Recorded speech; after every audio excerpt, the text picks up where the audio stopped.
If this is your first time encountering the profound wisdom of Hinduism, then be prepared to have your mind blown. What you're about ready to hear, you have to think that somewhere between 15 to 20% of the world has this inherent knowing built into their fabric. And this knowing is an immense body of knowledge that just is not made available here in the Western world. And so this video is about exposing this amazing, profound body of knowledge. And to do this, I'd like to introduce two very close friends of mine. Both are of Indian descent. The first one is Ravikant Kohli. He goes by Ravi. And Ravi is the one, after just knowing me on a video call for only maybe 60 minutes, he asked me if I'd ever been to India. And I said no. And he said, I will take you. And he did. And we went to India together for 2 weeks, and he immersed me in their culture. He showed me that everything in India is pointing back to this one reality that Hinduism points to. And I am deeply grateful for him for that experience. The other friend is Suresh Natarajan, and Suresh has dedicated his life to the knowledge and teachings of his culture. And he is an immense body of knowledge when it comes to what Hinduism is pointing to. And you will see it's not like any other system. It's not even a system. It's a systemless body of knowledge than you've encountered anywhere else. What I would like you to do while you're listening to it is imagine if this is what was taught not only in the West, but everywhere. What if this was all of our inherent fabric? If everything originated out of this fabric, what a different world it would be. Now, Hinduism does not say that the world can be utopia. It's just saying that you can experience a life of peace regardless of what the world is doing.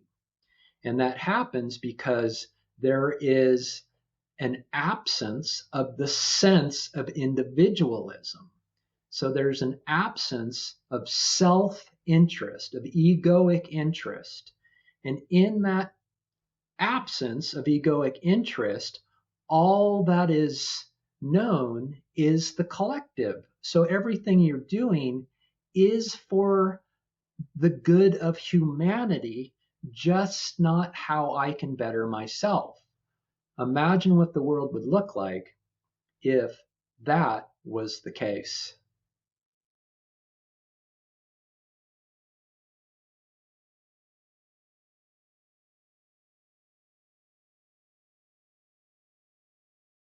Good evening, Ravi and Suresh. Yeah, I would love to discuss the Indian culture and bridging, you could say, the gap between the Western mind and the Indian heart. Bridging us into the Indian culture. Because the Indian culture is very profound and it's very mysterious to the West. And bringing all of its incredible value to light so that we can gain so much knowledge and peace and happiness from it. So I'd like to just start with a simple question. What is Hinduism? What is it? Suresh, would you like to? Yeah, sure, Scott. So yeah, thanks for making this meeting happen and for the effort to bridge this gap, because that's very good to do. We have people on either side of the divide who don't understand clearly the other side. So it's not just one way, but it's both ways, because the Indian heart, as you put it, also is in deep contact with the Western mind through science and technology of today, and the other way around. And I think there is a great possibility for synergy between the two. And I think that's why this is a very good effort to have this dialogue. So, when it comes to the question, what is Hinduism? As you rightly said, it's a very vast topic, because starting from the word itself, the funny thing is the word is a misnomer. That's where we can begin with, because the word refers to the region. So the quick etymology behind this is that there is a river which is known as Indus, which is actually the river Sindhu. And when Persians crossed this river, they called this land as Hindu because they changed the S to H. So that's how the land was referred to as the land of Hindus, and therefore the culture and the religion was called Hinduism. The actual name, if anything, has been referred to as Sanatan Dharma, but that's a very complex word, perhaps. So, what it means, though, is a very interesting meaning. It means the eternal religion. That's what it means. Sanatan means eternal. So, the religion that is eternal is what is now called as Hinduism. And so, why is it eternal? Because at a basic level, there is no founder for this religion. There is no, we have Buddhism with Buddha as the founder, Christianity with Christ, and so on. This religion has no founder. So when it began, how it began, where it began, if it began at all, nobody knows. It's just been there since one knows the history of India, at least, and much larger than that. And the basic philosophy is all captured in a body of work called the Vedas. So when we look at the what is called the Hindu scripture, and I always use the word Hindu hesitatingly because, as I said, it's a misnomer to begin with. Vedic scripture, it is the foundation for the religion, and that contains what's called the Vedas. And the Vedas literally means knowledge. The word Veda means knowledge, and that is the foundation of the religion.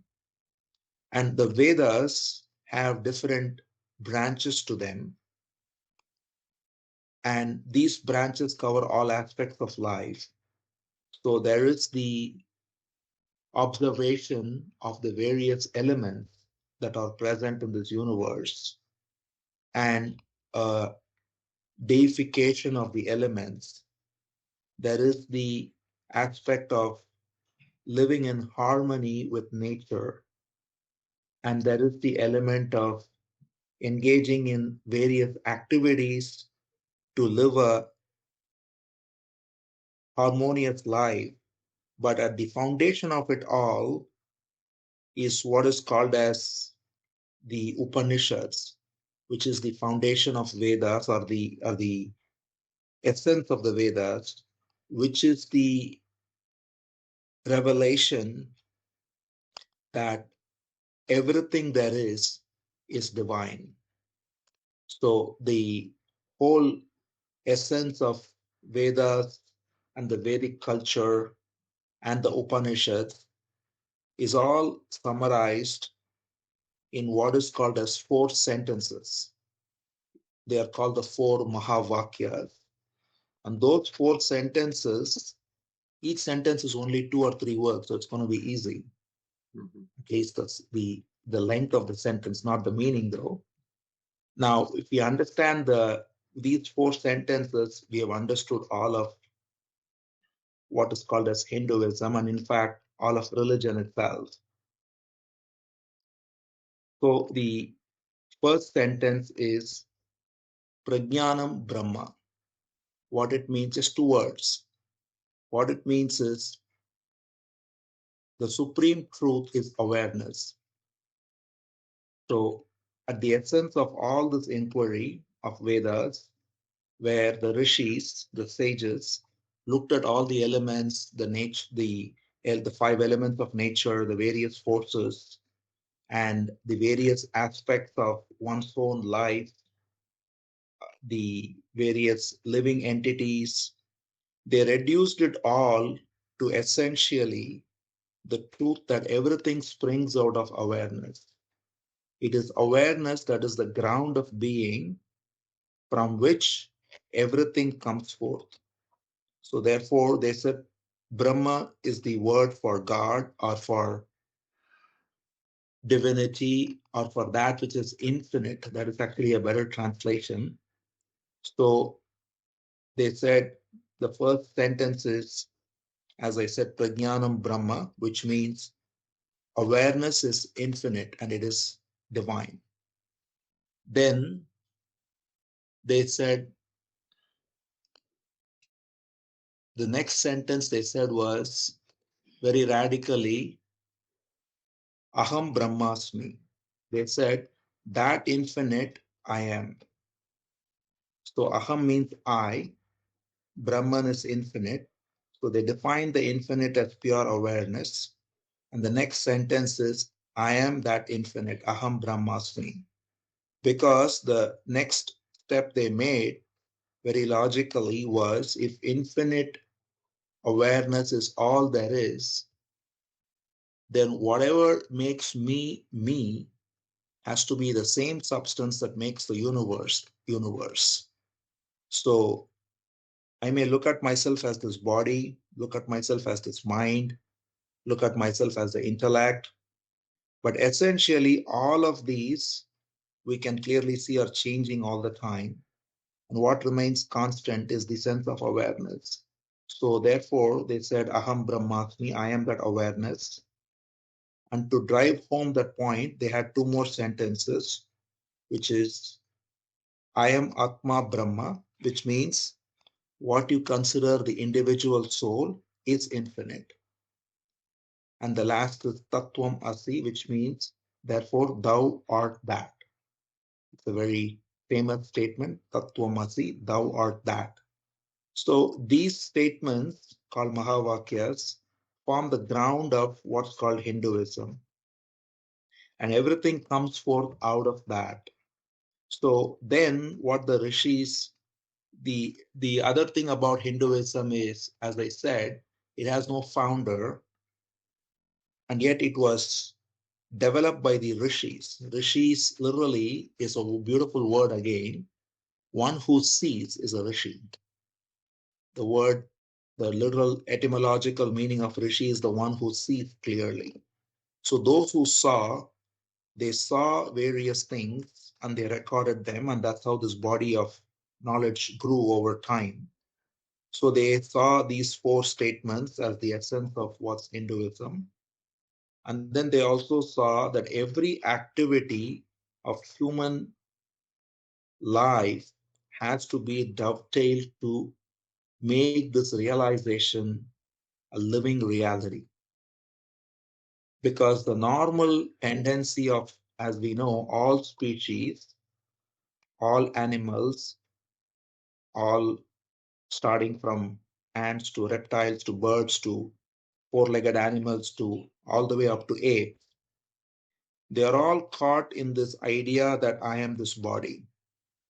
And therefore, there is always this constant warfare for survival and for reproduction. This is the way animals are living, and they have constant struggle because there is territorialism, there is fight for mating, and all the rest. Human beings are endowed with the faculties of intellect and the ability to inquire. But also, because of these very faculties, if we stay rooted in this animalistic idea that I am this body, then we actually cause more harm than animals, because we use all this power of intellect to further the separative identity, and thereby we can see how it results in so much conflict and misery.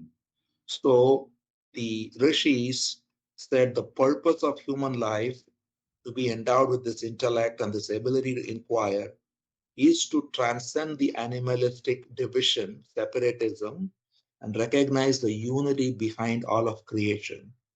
And therefore, they devised a way of living which is dovetailed towards this realization from birth till death. And so the next major step that came out of that was this conception of God as someone who we can be devoted to.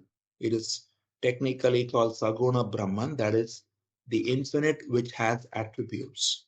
So then that resulted in this beautiful explosion of devotion, which takes it beyond the intellect into the heart, with the recognition that the devotion is not to some deity sitting somewhere in the sky, but it is to that reality that pervades the whole of existence.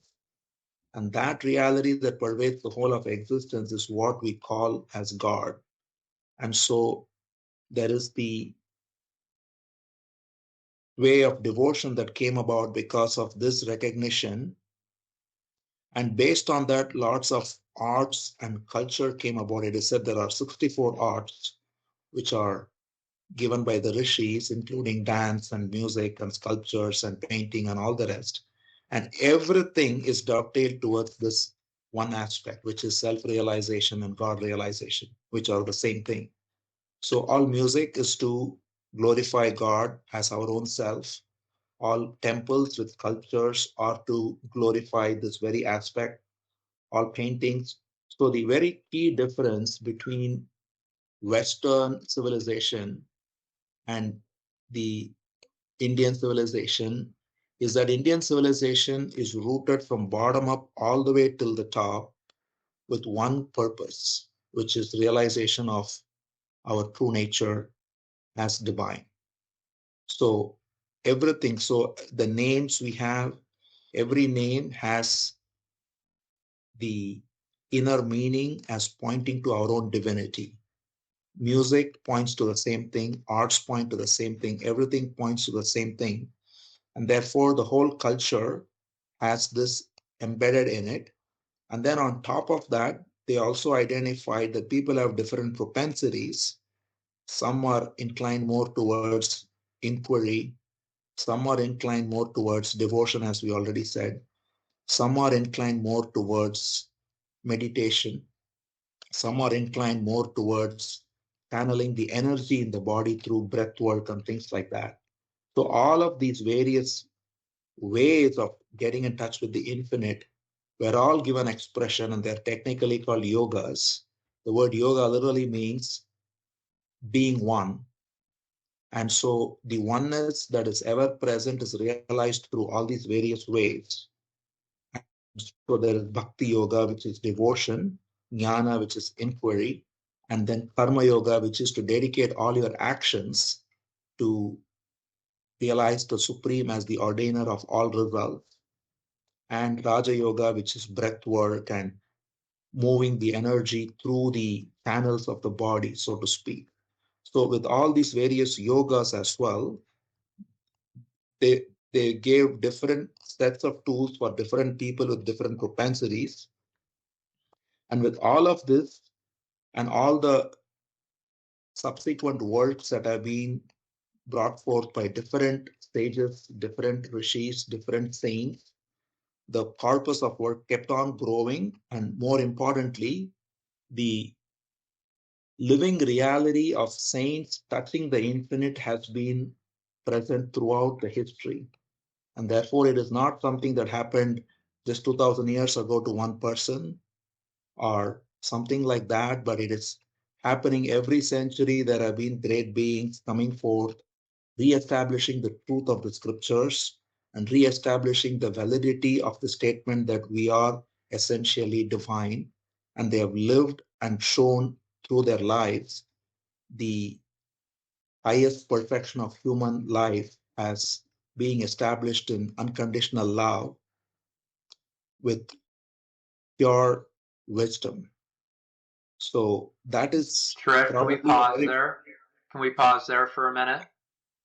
I mean, profound, right? This is what you just said is exactly what I want the Western mind, the American mind, the European mind to hear, is that it's in the words alone, right? You've mentioned consciousness, awareness, beings, the infinite, divine, oneness, right? This is the heart of the Indian culture. This discussion, this type of language is non-existent in the Western mind, right? This by the is way, where it's absolutely profound. I mean, what you just said, I think a lot of people are gonna be like, what did he just say? Right? Like, consciousness in India has a seat at the table, right? I mean, the entire body of knowledge is consciousness and awareness, and the realization that you are that it's not out here somewhere. You're not out here trying to find this incredible um, this incredible knowledge. It's located within you, and you can experience that directly. So this is where, I like to say, buckle up if this is the first time you're hearing this, because this yeah, is by the way, time to talk. I get blown away every time you talk. Every time I hear it, I'm just like, this is just unbelievable to me. Still, that there's 1.4 billion people on this planet whose the underlying fabric is this. hmm,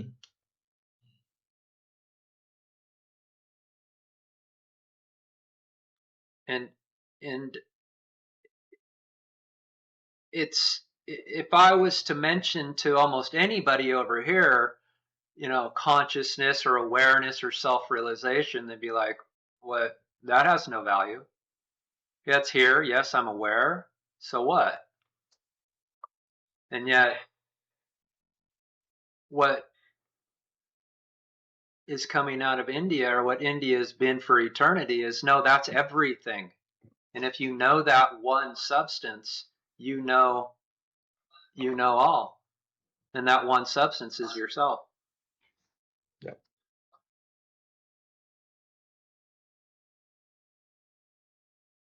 Yeah, It took way longer than I thought it would, by the way, but oh, that was no, yeah, it's perfect.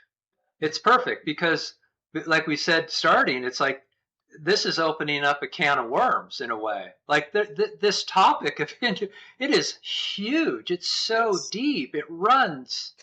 I mean, the Vedas, to my research, were written down like 8,000 years ago. That's just when they were written down.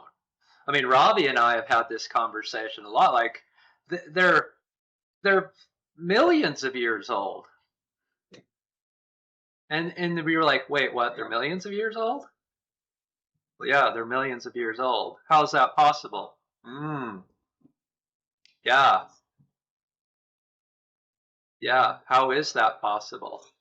Again, more profoundness of the whole um, the whole message of the Vedas and the Upanishads. So when Ravi and I went to India together, and I like to say when Ravi held my head underwater the whole time. It was like he held my head under, he submerged me in the Indian culture. Right. Like and he pointed out just everything in a physical form that you were saying, Suresh, right? That all of the arts, all of your architecture, all of your deities, your names, it all points back to self-realization. Yes. That you are the one substance of totality. I am is that. And I like to say that the overall difference between over here versus over there is over here, everything is an outward movement. We're always looking out. Over there, you do look out, but you also look in. And so you're set up by looking in, and you establish yourself by looking in, and that creates a sense of peace. And so when you go out in the world, you're a peaceful person in the world, you could say. Right, but that's the difference. There's only looking out over here, and in India, you have the option to look within. You don't have to, and not everybody does. We've had this conversation before too, right? It's not that everybody in India is seeking self-realization, but the difference between over here versus over there is that it's in your fabric, like it's an option if you want to, right? Isn't that fair to say? It's not some mystical spiritual quest over there. It's what is, and it's a possibility if you want to turn within, but you don't have to. And I think we've talked about it. Many don't, but it's at least an option. That's right. So yeah, when we were over in India, Ravi just pointed out so many profound examples of how everything is pointing you back to yourself. And I was just going to ask Ravi, you want to go through some examples of these for the audience? Yeah, sure. I'll be glad to, Scott. Thank you for inviting me. It's always, a fun thing to be in the good company of both Suresh and you. Glad to call you both my friends. We always had profound conversations, and every conversation I enjoyed. Thank you. Yes, that was an opportunity for me to showcase, some of these aspects to you, because you were so was willing to take the step, as you mentioned, that you are a Boise backcountry kind of a boy, never even ventured out, but then straight away taking you to India. There is an entry barrier for people to understand Hinduism. Forget about Hinduism. There is an entry barrier to be immersed in India, first of all, right? Mm-hmm. That is exactly why if someone is, looking at it like a tourist spot or something like that, or, just trying to dip their feet in and trying to find out or figure out India or Hinduism, or, this can't happen. Once they really cross that barrier with a real sheer inquisitiveness, which is the basis of all of this, because it is not given as, okay, we figured it out. All you have to do is just listen to me. You have it. Okay, would not cut it in Hinduism. It has to really become your own experience, immersive experience. And that's how everything is arranged for or arranged, as Suresh was so eloquently pointing it out. It really percolates. I mean, for me, in another way of really calling Hinduism is because there is no one who declared that from today onwards I'm a Hindu. There's nothing like that. Right. So it's a way of life, Yes. is how I would like to say. And that way of life, for any human, it is pertinent. Okay. So when he was saying Sanatana Dharma, that's what it really means experientially for me. Okay. It's a way of life. It is pertinent for any human in this universe. That is why we don't have this particular right of ownership on it in a way to say this belongs to just us. And I mean, you have been to the temples with me, you have been, given all the tilaks and mark, like all of those things. That doesn't really suddenly convert you or make you into something. But you're invited, you're welcome to participate and take advantage of all of those things that have already been arranged for our way of life. So that is how inclusive it is. So there is no dogma that way. Okay, and examples, as you really have seen, um, we have been to the sacred river Ganges, and where we have seen the river Mandakini and Bhagirathi. They just kind of like that is the confluence point, and typically I pointed out to you some aspect of it. So, have you seen any recreational sports out here? Someone trying to do fishing out here, trying to jump over the cliff into that, and trying to really enjoy all of that? It won't happen because there is reverence to anything that supports life.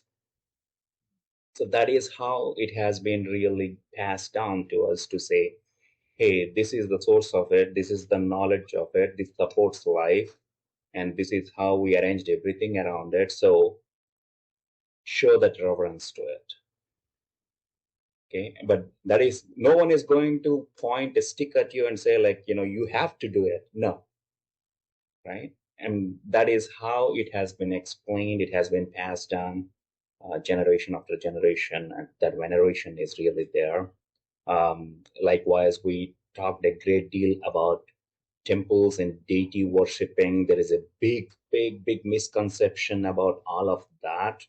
I really don't want to jump into that topic at this point of time, but then as you have seen, it is a place of, yes, worship is the form, but it is an energy center.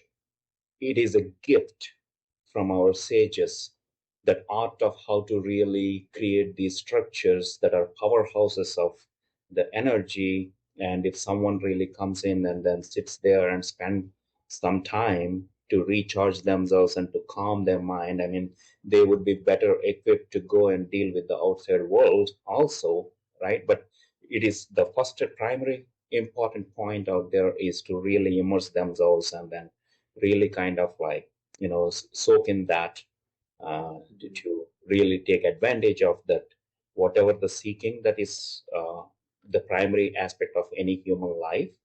Probably that those are the places that are created to support that, right? Right, So but they're not when you're worshiping a deity.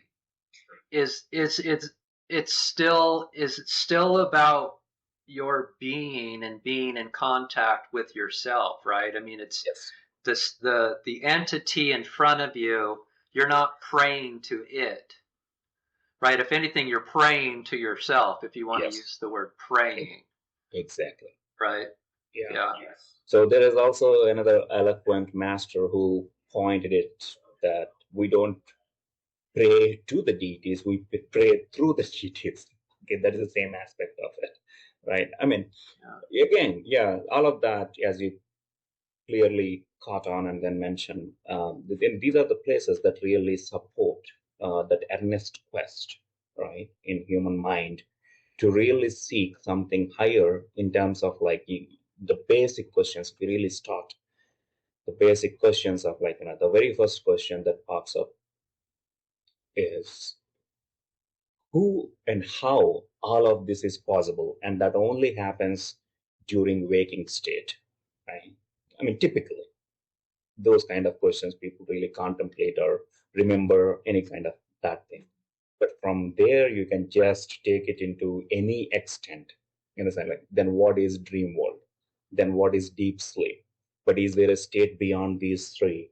I mean, these kind of questions I don't really see as a common knowledge or talking points otherwise. I think actually, but those are the things that are also covered out there.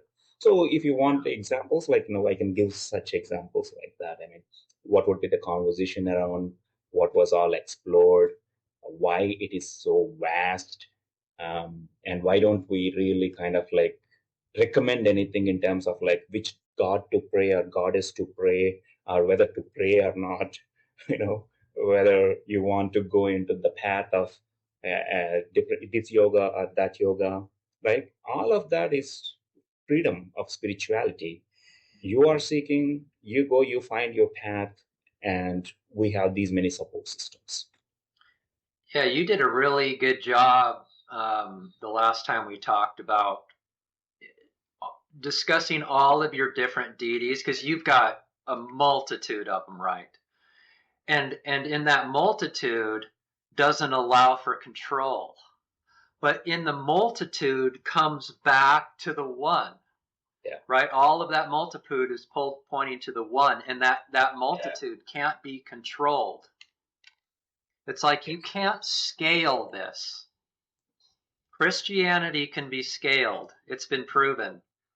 But it's really, I mean, you wouldn't even try to scale this because it's unscalable, because it falls apart.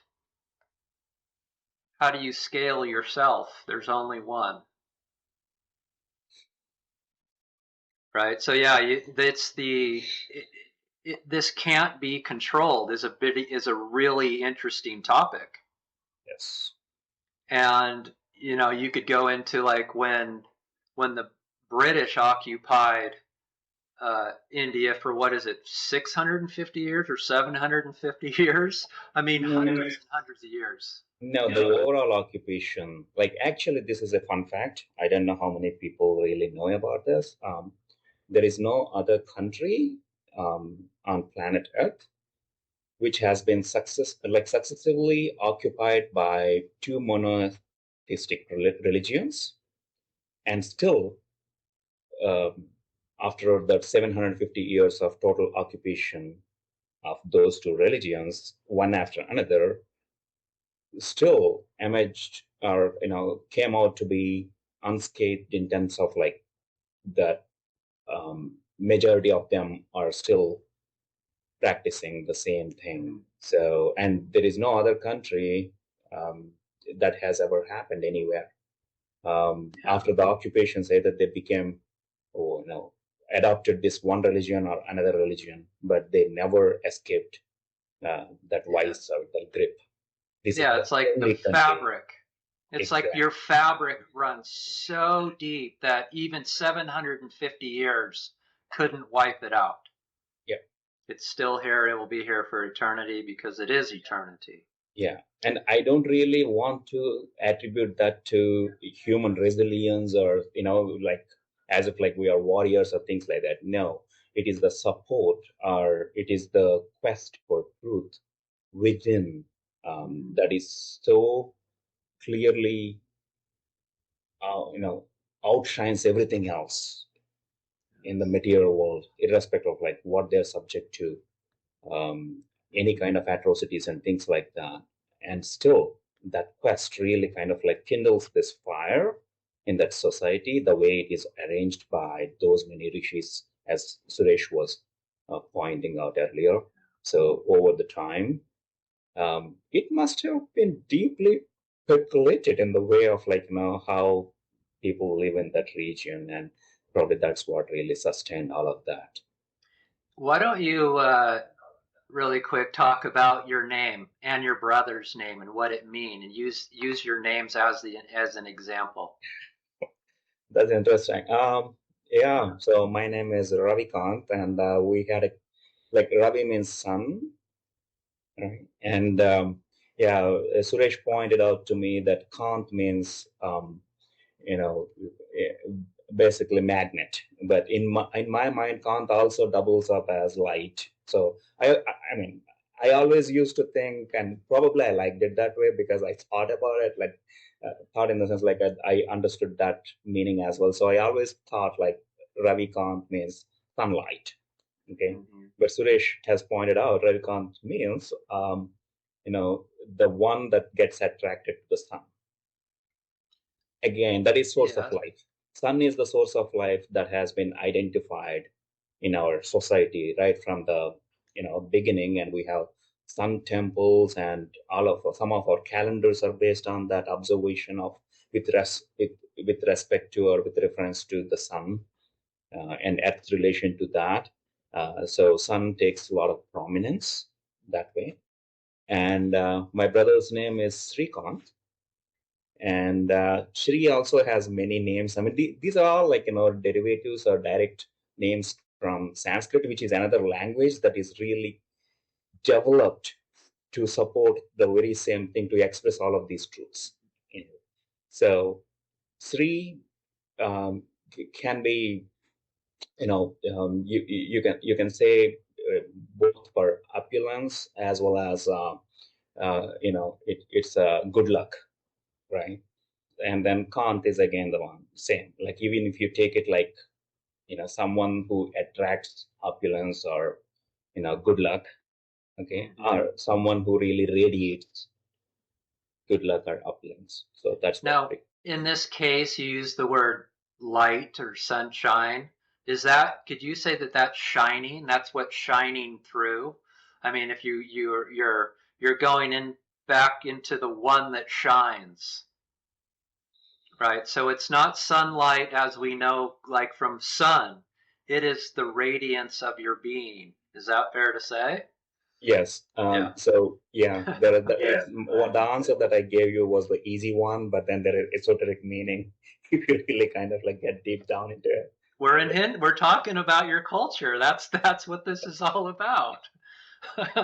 Yeah, it is profound, and everywhere you look, it's this profound. So we the the whole purpose of Hinduism and this message is self-inquiry or self-realization, generally by self-inquiry. Suresh, can you explain what self-realization is and how to attain it?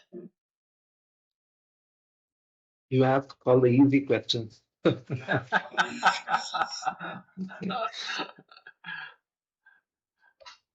So, well, before that, one thing it's important to point out is there is also great diversity of philosophies in what is called as Hinduism. And you may be surprised to know that there are also dualistic schools of thought which are just as prominent as non-dualism, because generally it's somehow, especially in the West, non-dualism has been associated with Hinduism, which is certainly a very integral part of it. But there is also certain philosophies. You may be surprised to know that there is a philosophy of yoga.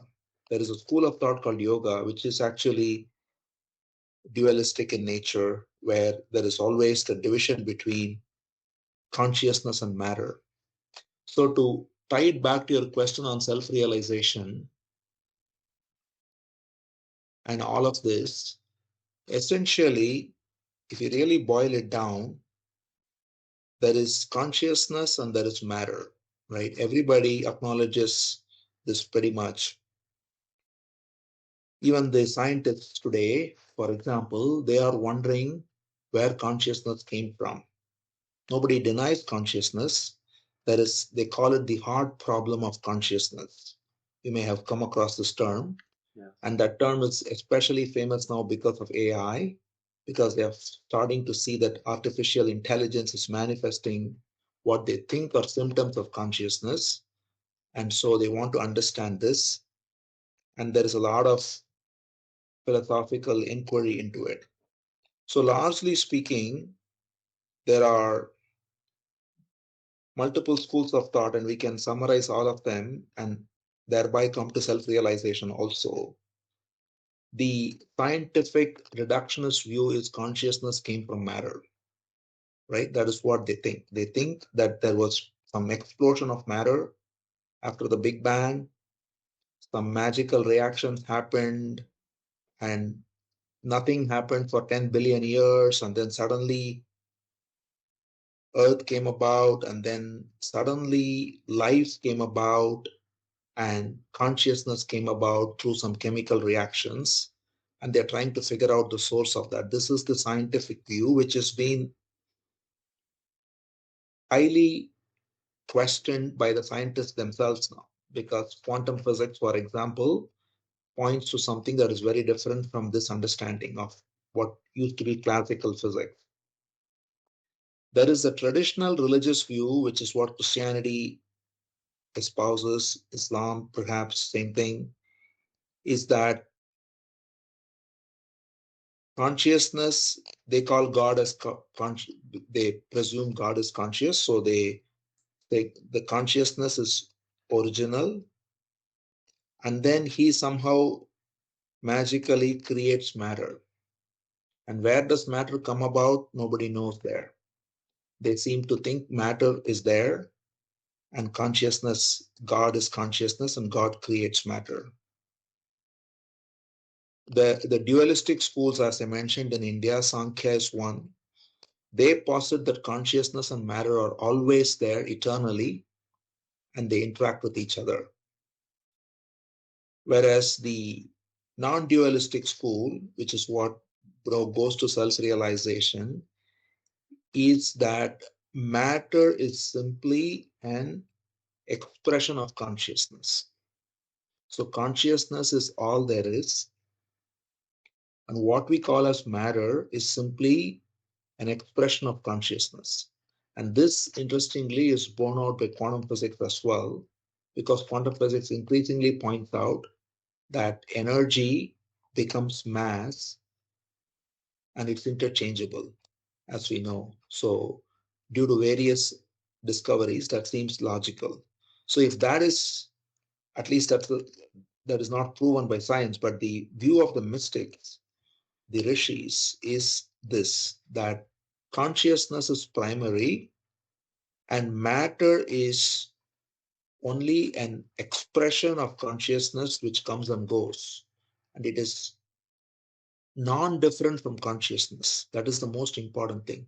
The biblical view is that matter and consciousness are two different things, and God created matter. So that view, again, we are equating God with consciousness, and I'm sure the Christians will also say God is conscious, otherwise he cannot be God. So they say God created the world, God created matter. But if you ask them where did matter come from, they don't have a good answer there.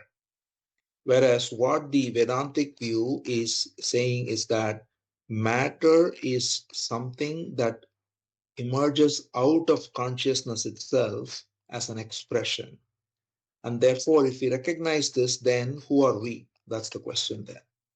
So if I am taking this body, it's matter. I'm taking then I'm taking thoughts, but thoughts are also, then I see in a very subtle way, simply movement of brain. And then what is the source of all this? So if I go into this inquiry, then I recognize that consciousness is the primary principle, which is the only thing that remains unchanging. The body is constantly changing. Thoughts are constantly changing. Identities are changing. Everything is changing. The only thing that does not change is the sense that I exist, I am. And therefore, the whole essence of self-inquiry and self-realization is to come to this recognition that the simple truth I am precedes everything else, and it remains unchanging. And that has no birth, no death. And that is the eternal principle that has got no separation either, because the I am in this body and in Scott there and in Ravi there is not different. Everything else about Scott and Ravi and Suresh are different. Every thought is different. Every emotion is different. Every cell of the body is different. But the only thing that's constant and common between all of us is this simple principle, I am. And so to recognize that that is the essence of our true nature, and everything else is simply coming and going, and therefore not be attached to that, is at a high level self-inquiry. I mean, it's as short as I can keep it to at least give a sense of it. Yeah. And it's the turning your attention inward to I am, Right. during self-inquiry, to where you could say you're refamiliarizing yourself with your infinite being, right? We're always aware. We might not be aware that we're always aware, but we're permanently aware. And that awareness is another word for I am. And so you're reacquainting yourself with what has always been, right? Because this message is not anything new. You're not gaining anything new. I am is eternal. It, like you said earlier, it never came into existence. It never lived, and therefore it will never die. So it's here right now. You're just remembering that, right? And so this again is incredibly profound knowledge, right? That this is the knowledge of India. India says that there's only one knowledge, and that knowledge is I am.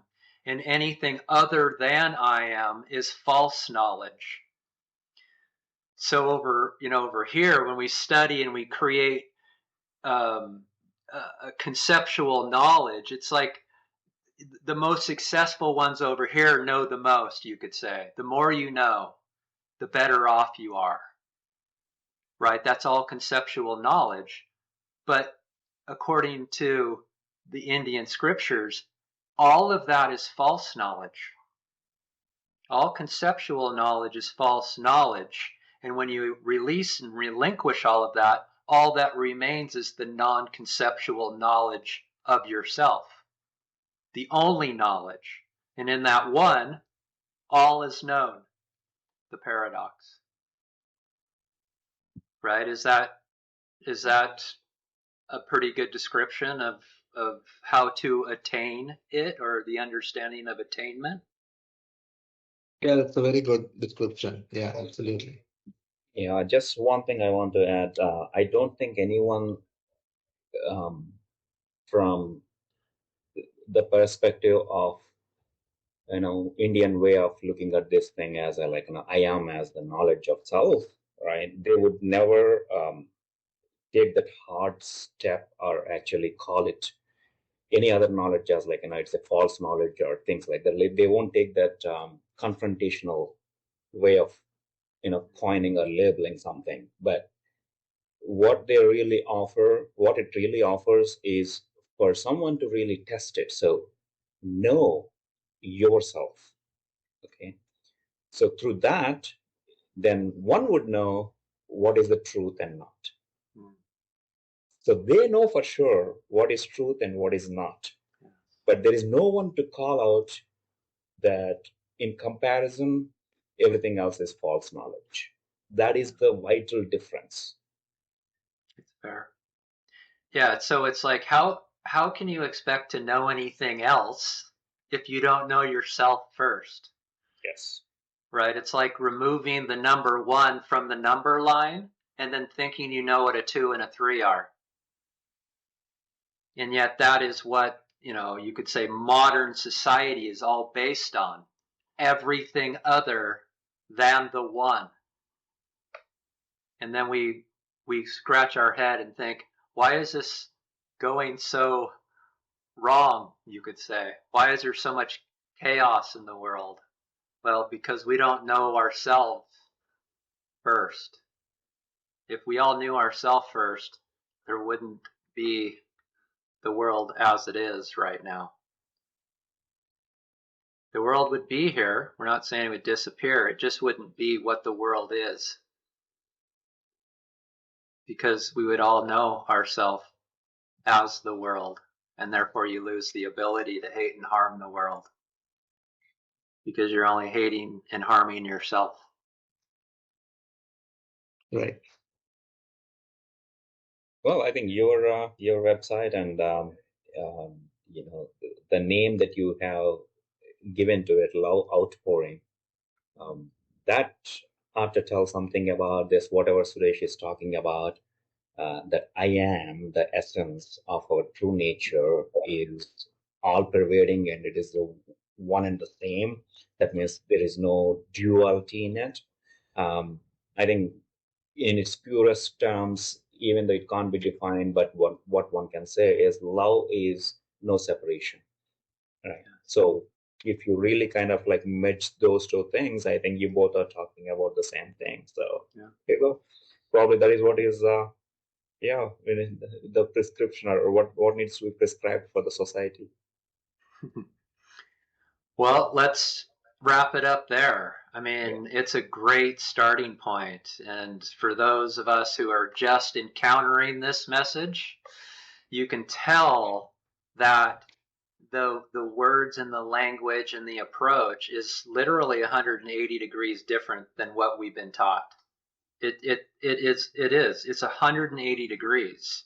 And so that's what's so profound about it. And if you're willing to engage into this culture, the Indian culture, you will just continue to be blown away on how beautiful it is and how it leads to peace, and not just conceptual peace. It leads to the experience of peace as yourself, right? And you could put other words on that, of like contentment, satisfaction, and fulfillment. You're whole, because awareness is whole and complete. And if you are awareness, then therefore that is how you experience yourself. So I encourage you to engage into this culture, this amazing, profound, it just leaves me speechless culture. So, all right, Ravi and Suresh, I appreciate you and I love you, and I love our time together always. So thank you. Thank you. Thanks for that. Thanks, both of you. Yeah.